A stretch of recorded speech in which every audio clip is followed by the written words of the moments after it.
오늘 계속해서 이어갈 이야기는 이재명 대통령이 대한민국 대도약 3대 메가 프로젝트를 이제 발표를 했습니다.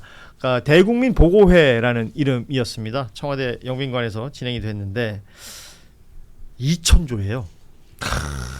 저는 2,000조, 뭐 1,000조 막 얘기 나올 때 제일 먼저 떠오르는 게 뭐 이런 얘기하면 좀 혼날 수도 있을 것 같은데 난 전청조가 그렇게 떠오르더라고. 전청조. 감옥에 그 김남희 선수인가 그 사기 결혼해가지고. 나 갑자기 거기가 궁금한 게 떠올라? 난 그것도 이상하네. 천조. 그분이 그 정도로 비현실적이라 이거죠. 그분이 20년인가 맞았는데 사기 그 결혼해가지고 그걸로 한덕수 총리가 15년 맞아가지고 이게 말이 되냐 이게 사람들이 이랬던 거 아닙니까? 근데 그분은 갑자기 죄송해요. 엉뚱한 질문인데 남자 교도소에 있는 거예요? 여자 교도소에 있는 거예요? 이렇게까지 가면 일이 커집니다. 왜냐하면 성별로까지 사기를 쳤기 때문에. 그렇죠. 성별까지? 갑자기 자기가 남자로 사기가 이게 뭐 보통 사기가 아니네. 예, 그래서 저는 좀 이 이름이 떠올랐었는데 죄송합니다. 우리를 끼우쳤습니다. 혹시 뭐 전반적인 내용들이 있었습니다. 이제 서남권 개발에 대한 당위성 얘기가 있었고 사실은 정치적 공세가 있었기 때문에 이 설명도 있었던 것 같은데 혹시 세 분은 좀 주요하게 보신 부분들이 있으신가요? 예, 제가 유심히 봤는데요. 이거는 어떤 새로운 국가 발전 수준을 넘어 새로운 문명 선언에 가깝다. 그러니까 인간의 어떤 그 삶 걸고 생활하고 경쟁하고 싸우고 이러는 방식의 변화를 전제로 한 어떤 그 국가의 새로운 성장 동력을 조성하겠다. 그게 이제 데이터 센터, 피지컬 AI, 반도체 클러스터입니다. 이 세 가지 기둥으로 새로운 문명을 빌드업하겠다. 이 얘기로 저는 들리기 때문에 오늘 얘기는 단순히 뭐 어느 지역이 얼마를 먹느냐 하는 어떤 단순한 관점으로 볼 수가 없는 행사고. 다만 제가 진보정당 소속으로서 좀 한 가지 유감이 있다면은 기후환경부 장관, 국토부 장관, 산업부 장관 다 나와서 발표하는데 왜 노동부 장관은 발표 내용이 없냐는 거예요. 그러니까 무슨 얘기냐면 내가 가장 걱정하는 거는 AI 시대 극단적 하이퍼 모노폴리, 극독점, 초독점. 이걸로 해가지고 지금 그러지 않아도 양극화 때문에 이 빛과 그림자가 너무나 갈라지는 이 위기 속에서 그럼 우리 청년이나 또 노동하는 사람들의 미래는 맞습니다. 어떻게 되냐? 요게 발표 내용에 빠졌다는 게 다른 뭐 국토도 들어가고 기후도 들어가고 건설, 에너지 다 나왔거든요. 그래서 다음번에는 그러면 이걸 갖고 새로운 문명을 일으켰으면 그 다음에 복지는 어떻게 할 거고 노동은 어떻게 할 거고 세금은 어떻게 할 거고 이런 문제들로 발표 대회를 한 번 더 가져주십사를 강력히 요청합니다. 그러니까 다음 스텝이 또 반드시 필요하다. 그렇지. 그게 없이 이런 어떤 윤리적 인문학적 성찰이 없는 문명은 대단히 위험한 폭주하는 문명이 되거나 낭비가 될 수 있으니까 반드시 우리 AI 경제에는 인문학적 성찰이 들어가줘야 된다. 그래서 우리 인간적인 어떤 인간성이 붕괴될 수 있는 걸 막아주는 방파제와 같이 가는 게 새로운 사회를 설계하는 거라는 거. 요걸 꼭 강조해드리고 싶습니다. 굉장히 중요한 부분을 좀 짚어주신 것 같습니다. 그러니까 지금 이제 발표되는 내용들은 대부분 계획이죠.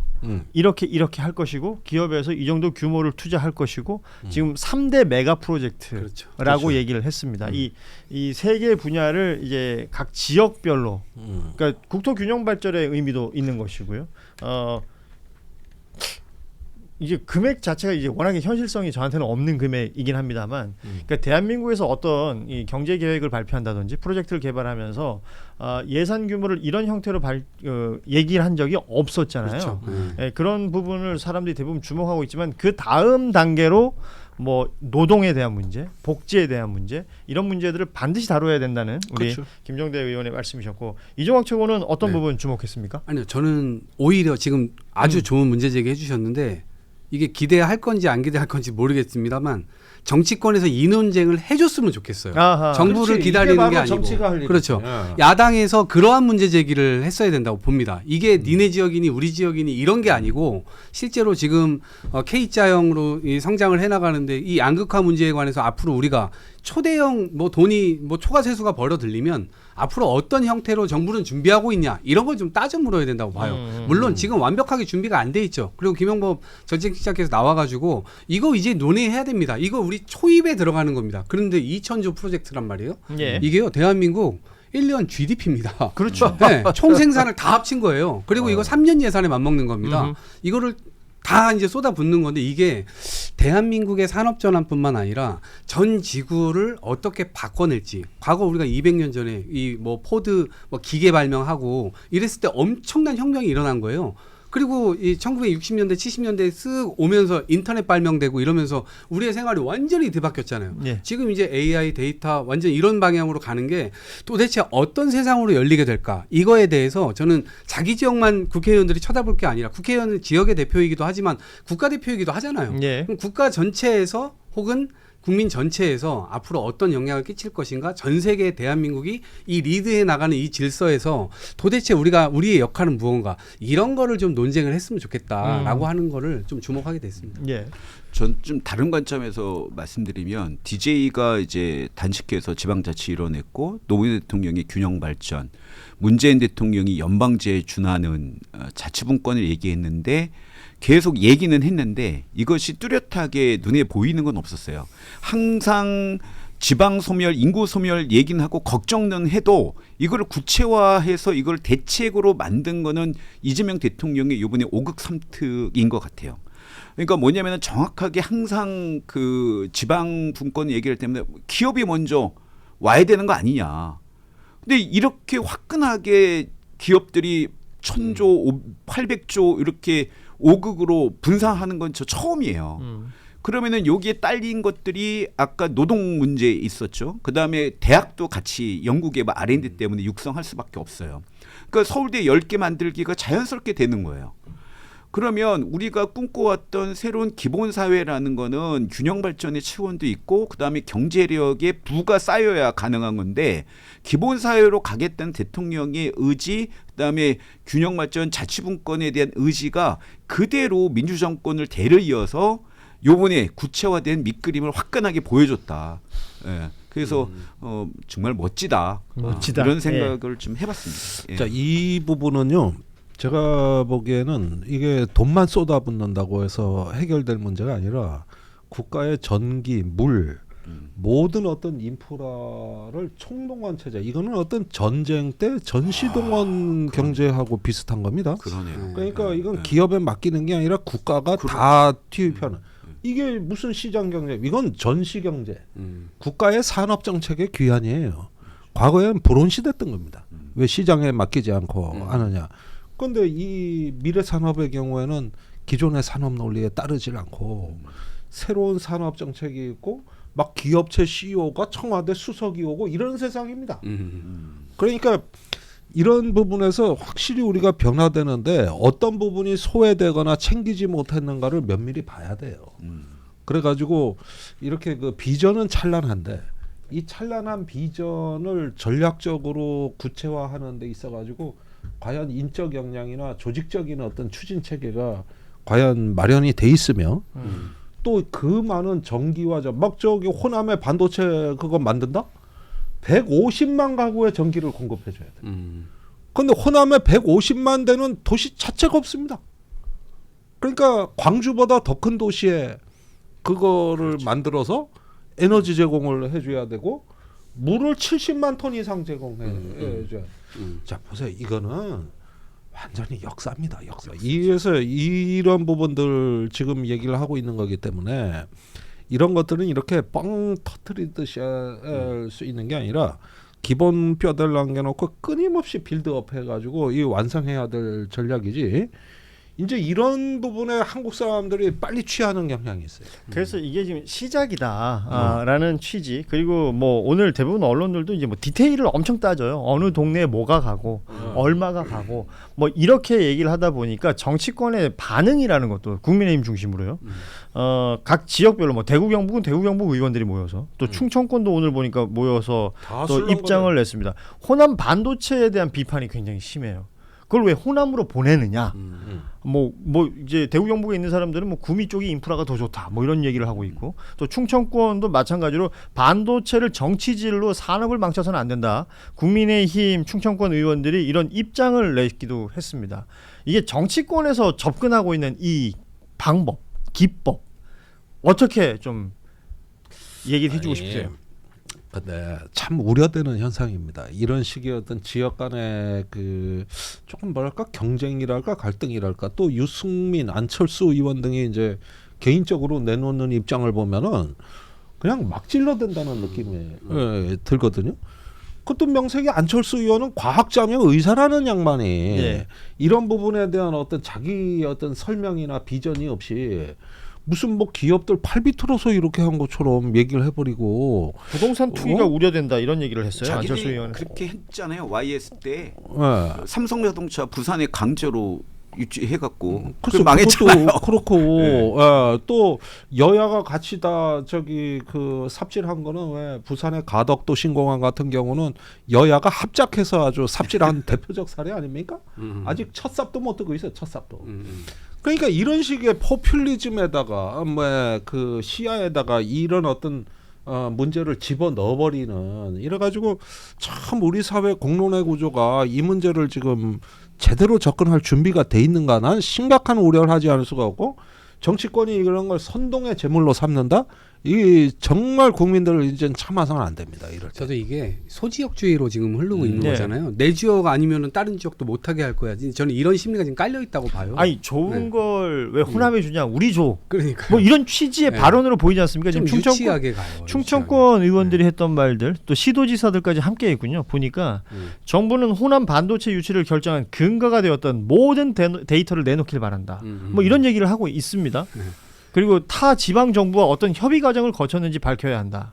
이게 협의가 필요한 부분인가 싶기도 하고요. 저는 협의는 네. 해야죠. 아니 그러니까 그 협의라는 것이 지방하고 그 협의라는 것이 누군가한테 허락을 받고 해야 되는 일로처럼 지금 정치권에서 또 얘기하는 부분들이 있단 말이에요. 그러니까 저는 이거 바보 같은 행동이라고 생각하고요. 왜냐하면 이게 소지역주, 그러니까 뭐 소지역구니까 그 지역을 대표할 수밖에 없는 한계가 있다 손 치더라도. 그러니까 선거제도도 좀 바꿨으면 좋겠고요. 하여튼 국가 전체를 바라보는 종합적 시야가 있는 국회의원들이 많았으면 좋겠어요. 지금 자기 지역만 쳐다보는 국회의원 너무 많아요. 그 비례를 늘려야지. 별 차이가 없는. 그래서 좀 비례대표 훨씬 늘렸으면 좋겠고 그 사람들이 우리나라 국가 종합적으로 바라보는 시야뿐만 아니라 지구 반대편까지 바라볼 수 있는 시야를 가진 국회의원들이 훨씬 많았으면 좋겠어요.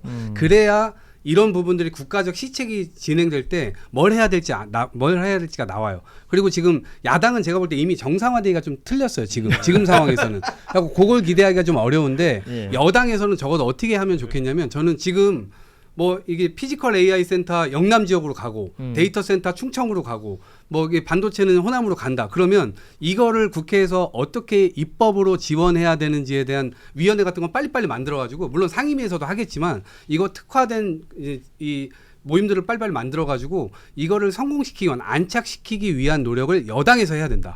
그래서 지금 이 대통령이 발표하고 이런 걸 또 우리끼리 그냥 뭐 논쟁하는데 끝내지 말고 그런 부분들로 당에서 쫙쫙쫙 보여줘라. 국민들이 아 여당 일하는구나 이런 느낌이 들게끔 해달라. 네. 그걸 얘기하고 싶어요.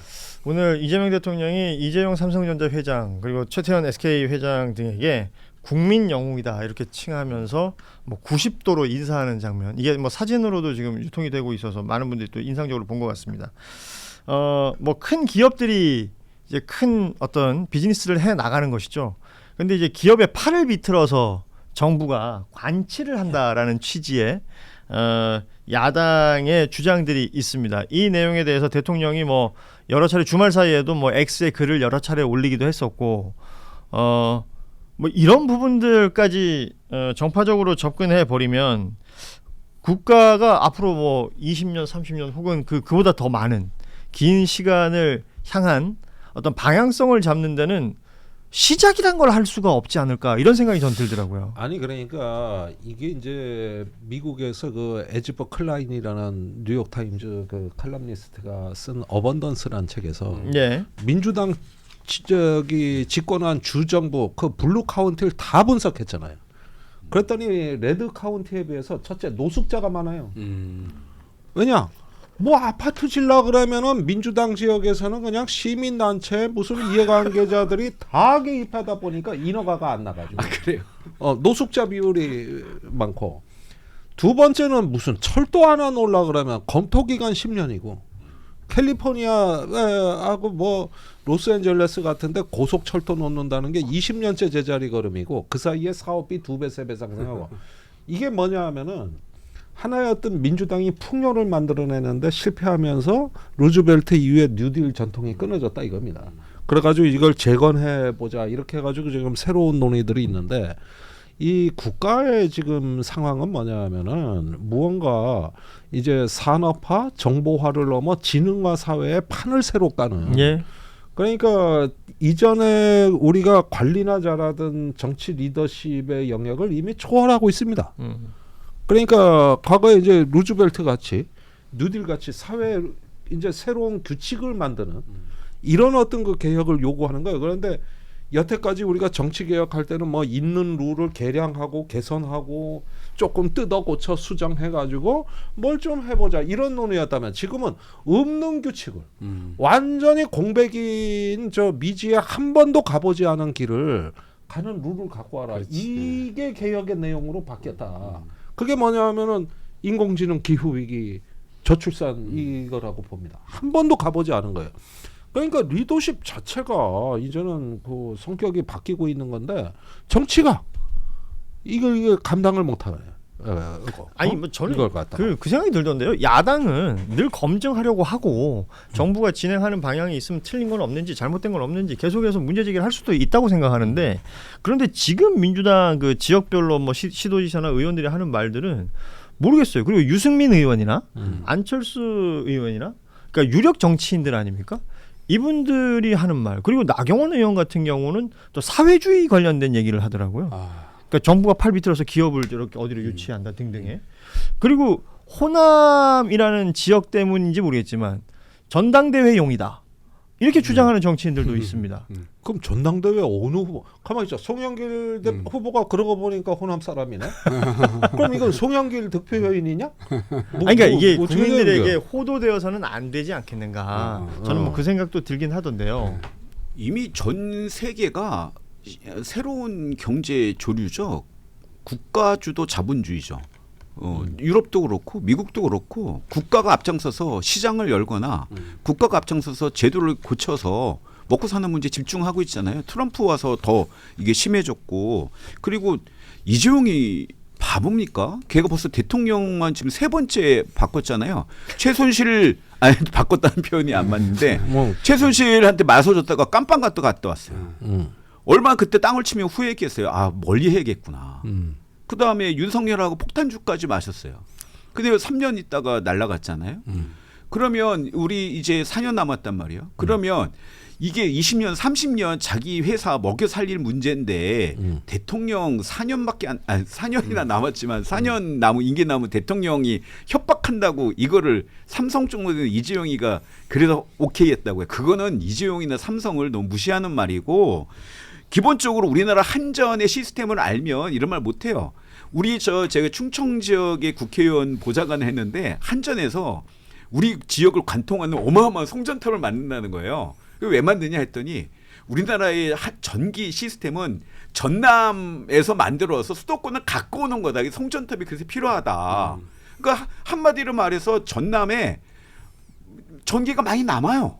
예. 그다음에 물이 문제인데 이미 삼성은 오페스 있잖아요. 이걸 정화하는 기술을 갖고 있어요. 평택 반도체 공장에 무슨 물을 보내냐면 수원, 화성, 오산에 물 있잖아요. 오페스를 갖다 정화하는 시스템을 지금 삼성 엔지니어링이 그쪽으로 넣는 공사를 하고 있어요.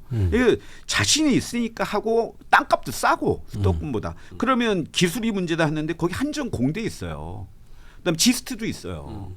그러니까 그 서울대 10개 만드는 것도 아까 얘기했지만 이거 학교 더 키우면 이거 저 올라가겠네요. 수능 커트라인. 그러면 되는 거지 무슨 최태원하고 이재용이가 뭘 이렇게 이재명 대통령이 존경은 하겠지만 무섭다고 하겠어요. 아니 그러니까 이재명 대통령이 기업 팔 비틀었다 그러면은 저 이재용 최태원도 같이 규탄하는 용어거든 이게.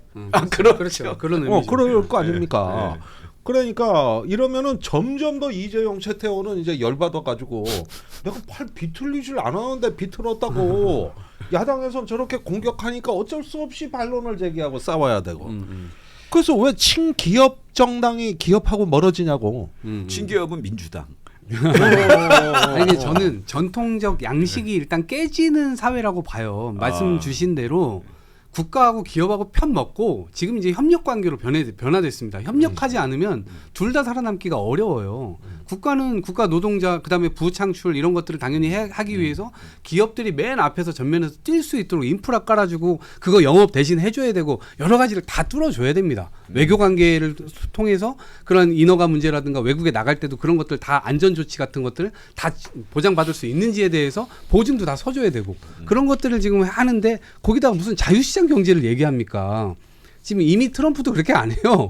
지금 본인이 정상회담 다닐 때마다 CEO들 다 데리고 다니면서 지금 다 영업해주고 있습니다. 그러면서 사실 상대방 관세로 압박도 하고 이게 무슨 자유시장 경제입니까? 그래서 제가 볼 땐 어쨌든 달라지는 추세에 있기 때문에 정치인들이 빨리 거기에 눈 떠가지고 실제 우리의 역할이 무엇인가 그거를 바라보고 지적하는 야당이 되었으면 좋겠다. 말씀드립니다. 자, 이렇게 메가 프로젝트 3대 프로젝트 대국민 보고회를 하고 주요 내용들 중에 정리를 해보자면 대통령이 직접 서남권의 반도체 사업 직할 담당관을 두고 직접 챙기겠다 이런 발언을 했고요. 아시다시피 2,000조 규모의 이제 국가적 비즈니스가 운영이 된다라는 부분입니다. 뭐 다양한 부분들 있죠. 말씀하신 것처럼 학교에서 인력을 키우는 문제부터 시작했고 이게 이제 각 지자체와의 연계이 돼야 될 부분들 그리고 그 지자체별로 특징을 가지고 발전시켜 나가야 될 부분들 뭐 할 것이 한두 가지가 아닌데 굉장히 큰 이야기가 이제 시작이 되었다라고 보자면 이게 이제 어떻게 진행이 되어 나갈 것인가를 꼼꼼히 또 지켜보면서 여기에 대해서도 저희가 또 후속 뉴스들을 전해드려야 될 것으로 보입니다.